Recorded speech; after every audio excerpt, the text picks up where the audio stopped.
the very first step of your biological method, of your biological investigation is observation. अगर आपके पास कोई biological problem आई है तो उसमें ऑब्जर्वेशन सबसे इंपॉर्टेंट चीज होती है. Now what is observation?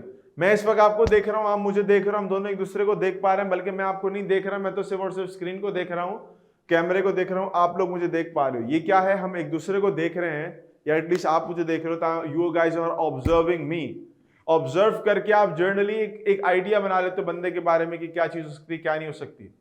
तो very first thing we do is we observe someone. हम किसी जगह पे एंटर होते हैं, बायोलॉजिकल प्रॉब्लम को तो रखो साइड पे, हम किसी कमरे में एंटर होते हैं. आमतौर पे कुछ लोग होते हैं कि जिनका तरीकेकार ये होता है कि वो कमरे में घुसते सबसे पहले देखते हैं कि यहाँ से बाहर निकलने का एक और रास्ता क्या है, या इस कमरे का सबसे कॉर्नर वाला पोर्शन क्या है, मैं वहीं जाके बैठूंगा या बैठूंगी. क्यों बैठूंगी भाई? इसलिए बैठूंगी या बैठूंगा कि भाई मुझे लोगों के साथ बात करने का शौक नहीं है. I am so introvert. अब इंट्रोवर्ट है तो भाई कोने में जगह ढूंढते हैं. तो यू स्टार्ट ऑब्जर्विंग, आप पूरे एरिया को स्कैन करते हो कि भाई कौन सी जगह कहां पर है. इस तरह से आप दोस्त बनाते हो. आप किसी नई जगह पे जाते हो, आप इंशाल्लाह आप लोग अभी कॉलेज में जाओगे 2 साल के बाद, या किसी बच्चे ने स्कूल चेंज किया है, या इंशाल्लाह जब आप लोग डॉक्टर बनोगे तो किसी यूनिवर्सिटी के अंदर जाओगे, तो आपके जो दोस्त वगैरह होंगे, सर्कल होगा आपका, उस सर्कल के अंदर आप पहले बंदों को ऑब्जर्व करोगे भाई ये दोस्त बनाने के काबिल है भी कि नहीं है, ये हमारे लेवल का नहीं है भी कि नहीं है. तो उसमें क्या होता है, you observe people so that you can identify कि either they fall in the same category as you do or not. तो आप उसके हिसाब से अलग अलग कर देते, भाई नहीं ऐसा नहीं होगा, हम तुम्हारे दोस्त नहीं बन सकते. ठीक हो गया? तो सबसे पहली चीज तो याद रखिए, the first step is to identify the reason of the problem followed by formulation of a question about what has been observed. अब देखो मेरे प्यारे बच्चों, एक बात अच्छे से याद रखना यहां पर, कि यहां पर 3-4 वर्ड इस्तेमाल हुए. Identify the reason of the problem. Problem का रीजन आइडेंटिफाई करना है, followed by formulation of question about what has been observe. ना प्यारे बच्चों, ये जो मैंने बातें यहां पर नोट डाउन की है ना, इसको जरा गौर से समझ लेना, ये आपको जिंदगी में हेल्प करेंगी बहुत ज्यादा. बायोलॉजिकल मेथड्स को सॉल्व करना या इसका चैप्टर पढ़ने का मतलब सिर्फ ये नहीं है कि आप बायोलॉजिस्ट बनने जा रहे हो तो आप बायोलॉजी पढ़ रहे हो. इन पॉइंट्स को यूज करते हुए अपनी जिंदगी के तमाम मेजर प्रॉब्लम्स को, जिस भी फेज में आप एंटर होते हो ना, इन्हीं पॉइंट्स के थ्रू सॉल्व कर सकते हो, बहुत बेहतर ऑब्जर्वर बन सकते हो. आप जब बेहतर ऑब्जर्वर होगे ना तो आपको डिसीजंस लेने में बड़ी आसानी होती है. सबसे पहली चीज क्या होती है कि यू नीड टू आइडेंटिफाई कि प्रॉब्लम अराइज किसकी वजह से हुई है. अभी जो प्रॉब्लम आई है किसी वायरस की वजह से, बैक्टीरिया की वजह से, किसी इंसान की वजह से, किसकी वजह से आई है? हम कहते हैं ना वो जो कोरोना फैला था वो किसी आदमी ने चमगादड़ खा ली थी, बैट खा ली थी, ऐसे ही कुछ सुनने में आया था. पता नहीं कितना सच्चा है कितना झूठा है. पता है तुम लोग कोई बात, किसी बंदे के ऊपर हमने इल्जाम डाल दिया था चीनी वीनी के ऊपर कि उसने कोई वो खा ली थी, कोई बैट खा ली थी, चमगादड़ खा ली थी, और वो उसके बाद उसने वो फैला दिया. वो अब पता नहीं बात कितनी सच्ची कितनी झूठी है, लेकिन बहरहाल ये है बात. तो हमने क्या किया, हमने उस प्रॉब्लम को आइडेंटिफाई किया, ये बंदा और इसकी भूख थी जिसकी वजह से कोरोना वायरस फैला है. भूखा था तो खा लिया ना उसने, तो ये प्रॉब्लम. अब उसके नतीजे में सवाल क्या उठते हैं? सवाल ही उठते हैं ये इसको क्या हुआ था कि इसने जो है वो आपके पास चमगादड़ खाया, इसको कोई और चीज नहीं मिली, खरगोश नहीं मिला था, कोई बकरी नहीं मिली, कोई मुर्ग मुसल्लम खाता, कोई कुछ इस तरह की चीज कोई खाता, मुर्गी मुर्गी पकड़ लेता, कोई राने वाने खाता उसकी बकरे की ना, कुछ ऐसा चमगादड़ खा ली. तो सवाल उठते हैं, सवाल उठते रहेंगे. तो सवाल किस बेसिस पे उठेंगे कि आपने ऑब्जर्व क्या किया, आपने जो ऑब्जर्व किया उसकी बेसिस पे आप क्वेश्चन उठाते हो. मेरी बात समझ आ रही है? Moving on.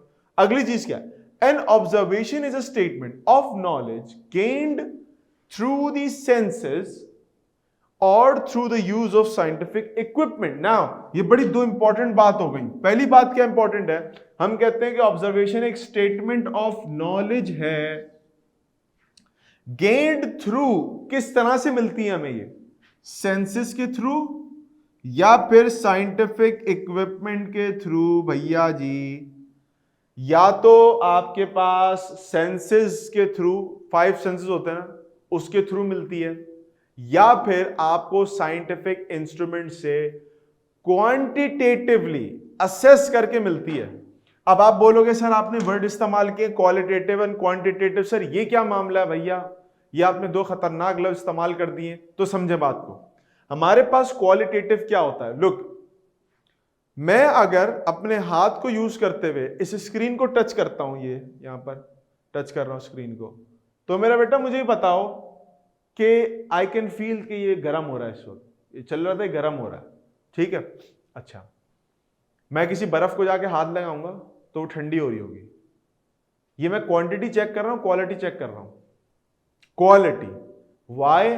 Because I am checking how hot और how cold this screen is, और हाउ हॉट और how cold an ice cube is.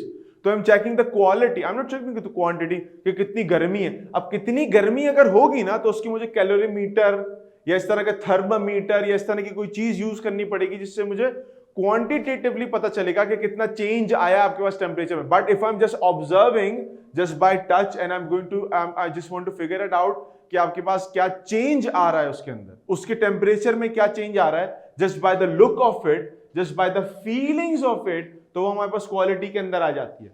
5 senses में आमतौर पे ये होता है। मैं अगर आपको देख रहा हूं, मुझे देख रहे हो, तो आप क्वालिटी असेस कर रहे हो। भाई हम यूट्यूब खोलते हैं, सब बच्चे इस्तेमाल कर रहे हो जी, 144 पिक्सल की वीडियो, 240 की, 360 की, फिर आपके पास 1080 की होती, फिर 4K पे चली जाती है, ऐसे ही होता है ना। तो हमारे पास क्वालिटी ऑफ दैट वीडियो बढ़ती जा रही है, अच्छी होती जा रही है ना, ऐसे ही ना। क्वांटिटी की असेसमेंट नहीं है कि उसके अंदर क्या मामला है, we are just looking at the quality, तो हम अपनी आंखों से ऑब्जर्व कर रहे होते हैं उसको। तो 5 सेंसेस जब कभी इन्वॉल्व होंगे, दैट्स योर क्वांटिटी।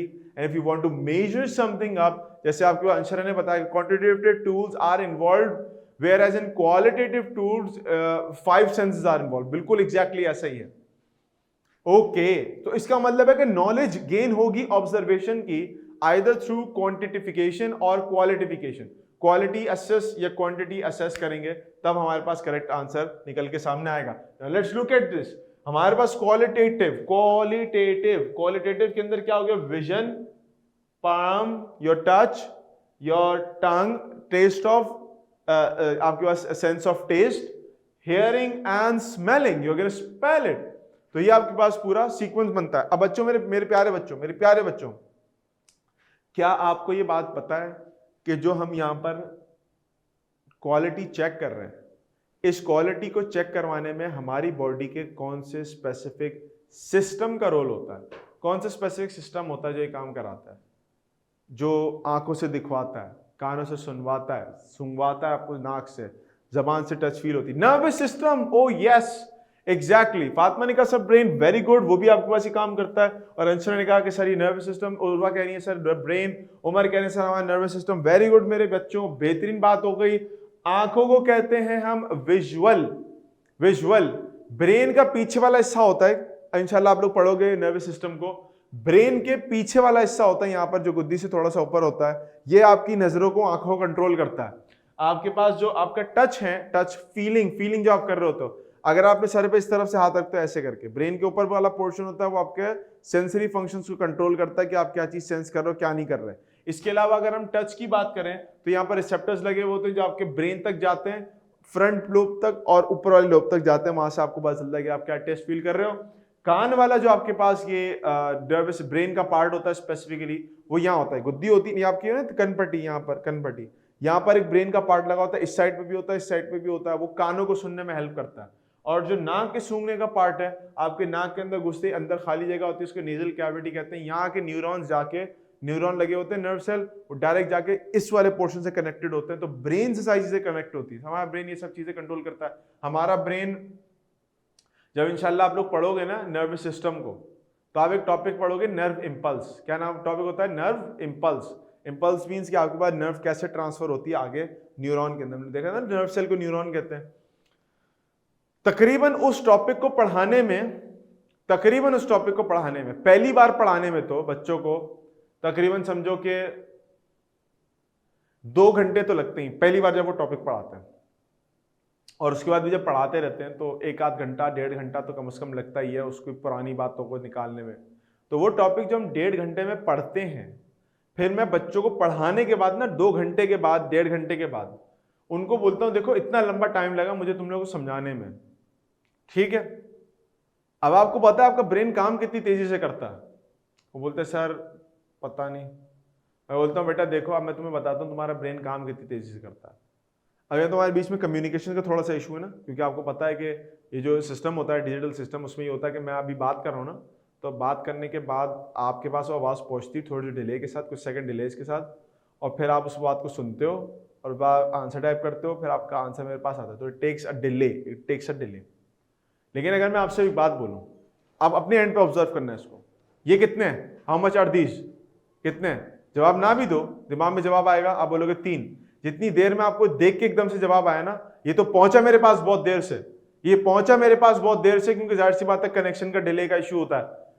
इतना टाइम लगता है आपके ब्रेन को एक नर्व भेजने में, कहां से, अब देखो कहां से ये नर्व जाती है, इंफॉर्मेशन आती है आंखों से, यहां वाले पोर्शन में, यहां से आती है आगे इस वाले पोर्शन में, ये पेशानी वाला पोर्शन है ना, यहां पर आपके पास मेमोरी स्टोर्ड होती है, आपको पता होता है, इसका मतलब होता है 3।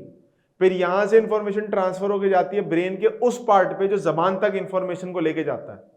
फिर आपके पास कुछ कनेक्शन जबान तक जाते हैं और कुछ कनेक्शंस गले तक जाते हैं, क्योंकि आपको पता होगा आपके पास आवाज निकलती यहां से, ठीक है, और वर्ड्स बनते जबान से। तो इतना टाइम फिर आपने लगा, फिर आपने आवाज निकाली, फिर आपने बोला 3, या आपने टाइप किया 3, वो तो और लंबा काम है, क्योंकि उसमें आपने मोबाइल को देखा and you look at 3, you type 3 and you then press enter. आपने मेमोरी को यूज किया कि आपको पता है कि एंटर के बटन से सेंड होता है, 3 का मतलब ये होता है, 3 ऐसे लिखा हुआ होता है। तो ये सारी बातें विद इन कुछ सेकंड्स आपके पास ये काम हो जाता है। तो इतना फास्ट आपका नर्वस सिस्टम काम करता है, which is very very very very remarkable, जिसका आप शायद अंदाजा भी नहीं लगा सकते। जब आप मेडिकल की फील्ड में जाओगे, आप अगर उसको समझ के पढ़ोगे, आपकी दिमाग खुल जाएगा, यूं करके फट जाएगा कि क्या हो रहा है हमारी बॉडी के अंदर, पता ही नहीं है। समझ रहे मेरे प्यारे बच्चों? तो ये तमाम फंक्शंस आपके पास नर्वस सिस्टम कंट्रोल करवा रहे होते हैं, जिसके जरिए हम कोई ना कोई चीज को ऑब्जर्व कर रहे होते हैं, देख रहे होते हैं और कर रहे होते हैं। बिल्कुल अल्लाह ताला की कुदरत है। और मैं तो कहता हूं कि जो बच्चे बायोलॉजी पढ़ते हैं उनको तो ज्यादा और ज्यादा जो है वो इन कुदरतों का और इन नेमतों का एहसास होता है कि हमारे पास क्या क्या चीजें हैं जो कि हम असेस भी नहीं कर सकते आमतौर पर। तो अभी तो आप लोग छोटे लेवल के हो, जब मैं अभी बड़े लेवल के बच्चों को पढ़ाता हूँ तो कुछ सारे टॉपिक्स ऐसे ऐसे आते हैं कि उसमें बच्चों को बोलता हूँ, बेटा देखो अगर बॉडी में ये नहीं होगा तो क्या होगा, सलाह बताते सर ये हो जाएगा। बहुत छोटे छोटे सेल के लेवल पे चीजें हैं, सेल के लेवल पे चीजें। तो वो मैं उनको बताता हूँ, देखो तुम्हारे पास एक नहीं है, कई करोड़ों हैं इस तरह की चीजें सेल के अंदर। अगर इनमें से 1 करोड़ भी एक साथ बंद हो जाए ना, तो फिर हमारा सारा काम बंद हो जाएगा। तो ये देखो कितनी बड़ी बातें होती हैं। ये फायदा होता है बायोलॉजी पढ़ने का, जो आप आमतौर पे हम लोग नहीं देख रहे होते इस डिटेल में। हमें तो जाहिर सी बात है सवाल चाहिए होता है, उस पर टाइम करना होता है। बहरहाल क्वालिटेटिव, क्वांटिटेटिव। क्वांटिटेटिव में क्या है, ये वेइंग बैलेंस है, ये टाइम है, ये थर्मोमीटर है। You can not qualitify your time. आप टाइम के बारे में क्वालिटी वाइज नहीं कह सकते। हम तो ये कह देते हैं ना यार क्वालिटी टाइम दो अपने घर वालों को, अपने भाई बहन को, अपने अम्मी अब्बू को। Quality time, what do this quality time means? अच्छा time, how do you measure it? मतलब आप कैसे कहते हो कि टाइम अच्छा है? वो टाइम जिसमें हम हंस खेल लेते हैं तो वो अच्छा टाइम होता है। ओके, ये एक लिटरेचर के बिहाफ पे तो अच्छी बात हो सकती है कि क्वालिटी टाइम हो गया, but a time is something that needs to be measured. अब आपके पास क्या होता है, आप कहते हैं भाई हम 5 मिनट घूम के आए, 10 मिनट घूम के आए, हम 1 घंटा घूम के आए, हम 2 दिन के लिए घूम के आ गए थे, यानी 48 आवर्स हम घूमते ही रहे इधर उधर। तो क्या you are quantifying that particular time? आप उसको मेजर करके बता रहे हो कि टाइम एक क्वांटिटी है। मेरे बच्चों बात समझ में आ रही है? अब टाइम के बाद पे बातें बहुत सारी इधर उधर निकल जाती हैं, क्योंकि फिजिक्स का टॉपिक बीच में आया था टाइम से रिलेटेड। लेकिन बहरहाल टाइम आपके पास एक चीज है जो कि सिर्फ चलती रहती है, वापस नहीं आती। ठीक है, ये बड़ा इंपॉर्टेंट एक चीज है। उसके बाद थर्मोमीटर भी ऐसे ही। अब देखो मैंने जब स्क्रीन को हाथ लगाया था ना, तो स्क्रीन मुझे गर्म लग रहा था, वो तो क्वालिटी मैंने असेस कर। अब कितना गर्म है टेम्परेचर के, बाहर के टेम्परेचर के मुकाबले में, for that I need quantification, for that I need a thermometer, for that I need an instrument जो मुझे मेजर करके बता सके कि मेरे पास क्या मामला है, क्या मामला नहीं है, क्या चीज चल रही है। इसी तरीके से हम कहते हैं ना, एक चीज कहते हैं, यार मेरा दोस्त मुझे छोड़ के चला गया, मेरा दिल बड़ा भारी हो रहा है, यार पता नहीं क्या हो रहा है, आज माहौल थोड़ा अजीब सा है, मेरा दिल बड़ा भारी हो रहा है। ये हमारे जुमला बोले जाते हैं आमतौर पर। अभी दिल भारी होने वाला मामला जो, इसका क्या मतलब है? क्योंकि हाथी वाती का दिल आगे क्या हो गया, उसमें कुछ ऐसा मसला हो गया? नहीं ना, वो एक अपनी फीलिंग है, आप उस फीलिंग को डिफाइन करो अपने वर्ड्स के अंदर, but you can not quantify it. Quantification of के दिल भारी हो गया या नहीं हो गया, अगर किसी को दिल भारी हो रहा है तो उसका दिल निकाल के आप वेइंग बैलेंस में चेक करते, जैसे पहला था वो अभी भी वैसा ही है, उस दिल के अंदर कुछ नहीं हुआ है, उस दिल के अंदर फीलिंग्स आ रही हैं कि वो भारी हो रहा है या हल्का हो गया। हम बोलते हैं ना यार मैंने अपना दुख तुमसे शेयर कर लिया, मेरा दिल हल्का हो गया, वो दुख पहले से आपके दिल में था भी नहीं तो वो हल्का कहां से होगा निकलने के बाद। तो ये हमारे कुछ जुमले हैं जो हम फर्जी तौर पे ऐसी किताबों की बेसिस पे बोल देते हैं, इसका कोई ताल्लुक नहीं है इसके साथ, ठीक है। तो कोई भी चीज होगी जिसका वो भारी और हल्का होगा तो उस भारी हल्के के लिए हमें उसको मेजर ही करना पड़ेगा, इसके अलावा कोई और तरीका नहीं हो सकता। बच्चे समझ रहे हो बात को? अब एक एग्जाम्पल है आपके पास, एग्जाम्पल की बात कर लेते हैं। ये एग्जाम्पल आपकी बुक में गिवन है तो मैंने कहा मैं बुक की एग्जाम्पल पे चलूं, इससे ज्यादा इधर उधर ना हो, वरना बच्चे फिर कंफ्यूज हो जाते हैं, यार वो किताब में कुछ और एग्जाम्पल लिखी थी, यहाँ पर कुछ और एग्जाम्पल लिखी हुई थी। तो 1880 के अंदर आपके पास एक फ्रेंच फिजिशियन लेवरिन के बारे में बात हो रही कि उन्होंने स्टडी किया ब्लड सैंपल को, किसके ब्लड सैंपल को? मलेरिया के पेशेंट को सैंपल किया। माइक्रोस्कोप में देखते हैं कोई छोटी छोटी सी चीजें इस तरह की घूम रही हैं, ही इज वॉचिंग देम, ये देख रहे हैं कि कोई छोटी छोटी चीजें आपके पास माइक्रोस्कोप में घूम रही है। उन्होंने उसको नाम दे दिया प्लाज्मोडियम का, प्लाज्मोडियम का नाम दे दिया उन्होंने। अब प्लाज्मोडियम जो है वो यानी उस बंदे के ब्लड में है जिस बंदे को मलेरिया है। नाउ दैट इज समथिंग जिसको आप आपस में लिंक कर सकते हो। होता है ना हमारे खानदान में गॉसिप्स होती हैं, तो कैसे होती हैं, यार देखा था वो उसके पास जो वो उसने गाड़ी बेची थी तो उसके बाद वो जो है ना वर्ल्ड टूर पे जा रहे हैं। इसका मतलब गाड़ी बेचने के पैसों से जो पैसे मिले हैं उसको, उससे वो वर्ल्ड टूर पे जा रहा है और हमें बोल रहा था कि बहुत गुर्बत हो गई। ये ऐसी बात हो रही थी। कनेक्शंस बनाते हैं एक एक चीज को दूसरी चीज के साथ, ऐसा ही होता है ना। तो यहां पर भी हम लोग कनेक्शंस बनाते हैं। वी फिगर्ड इट आउट कि एक बंदे को मलेरिया है और उसके ब्लड सैंपल के अंदर प्लाज्मोडियम, चलो भाई लिंक बना दो किसी भी तरीके से। तो लिंक बना दिया लेवेरॉन ने और उन्होंने कहा कि भाई ये हो सकता है कि ऑब्जर्वेशन ये मेक बनाई गई। आई सबसे इंपॉर्टेंट चीज ऑब्जर्वेशन क्या की गई कि प्लाज्मोडियम जिसके पास है, जिस बंदे के ब्लड में है, उस बंदे को मलेरिया भी है। इसमें का मतलब है कि लिंक है इन दोनों का आपस में। कोई भाई खानदानी गॉसिप स्टार्ट हो गई यहां पर, हम यहां दो चीजों को आपस में एक दूसरे के साथ मिलाने लगे। अब मेरे बेटा आगे चलो, अब हाइपोथेसिस पे आता है। अब इसके साथ एग्जांपल भी जोड़ेंगे, देखेंगे अभी एग्जांपल को भी। तो अब आपके पास क्या हुआ, हाइपोथेसिस में क्या कहते हैं, हम कहते हैं अब कुछ चीजें हाइपोथेसिस के बारे में जरा समझ लेना। बच्चों को आमतौर पर बात समझी भी नहीं होती तो वो बड़े कंफ्यूज हो जाते हैं इसके अंदर। जो मलेरिया का पेशेंट है उसके ब्लड में प्लाज्मोडियम था, ये हमारी ऑब्जर्वेशन है। मुझे पता है क्वालिटेटिव ऑब्जर्वेशन है क्वांटिटेटिव ऑब्जर्वेशन है, ये तो खतरनाक बात हो गई सर। ये जो मलेरिया देखने वाला था ये क्वालिटेटिव था या क्वांटिटेटिव था? सर ये क्वांटिटेटिव था। क्वांटिटेटिव क्यों कह रहे हो आप लोग? फातिमा कह रही है सर ये क्वालिटेटिव था, असलम भी कह रहे हैं क्वांटिटेटिव था, अंशरा भी कह रही है क्वांटिटेटिव था। अंशरा ये कह रही है कि सर ये माइक्रोस्कोप के